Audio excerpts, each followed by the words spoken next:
Hello, I'm Chan Brainard in Signal Hill, California, and we have just said goodbye to the huge moving van taking my lifetime collection of firefighting memorabilia back to Maryland, where it will be displayed by the National Fallen Firefighters Foundation. So I've been asked to tell you how all this started. I might as well tell you up front, I'm 82 years old now. So I was growing up and a little toddler in the early 1940s, and I was doing like a lot of other children in those years. I was making scrapbooks, and I started making scrapbooks by tearing pictures of fires and fire engines and fire-related things and ads out of newspapers and magazines.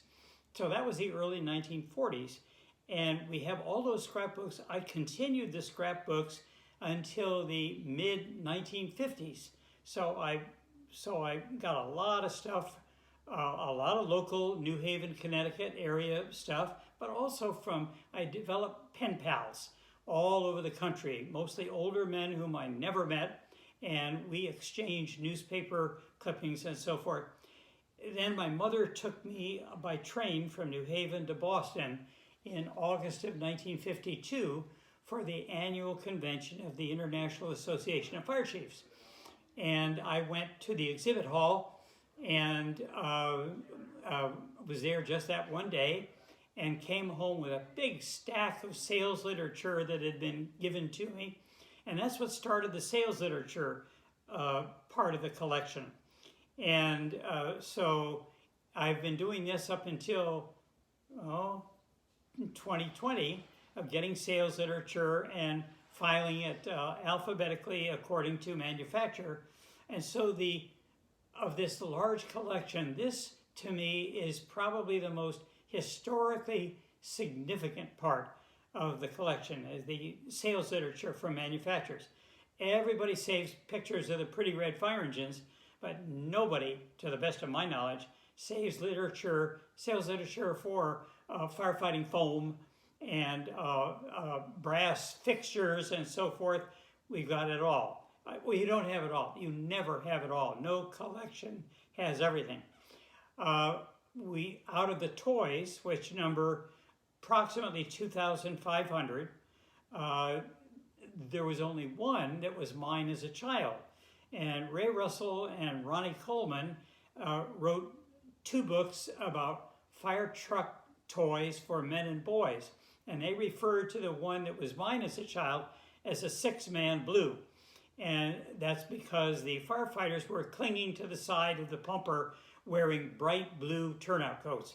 And even as a child, I knew that wasn't right. So I decided to repaint this cast iron rig. And of course, I killed the value by doing that. But that's part of the collection.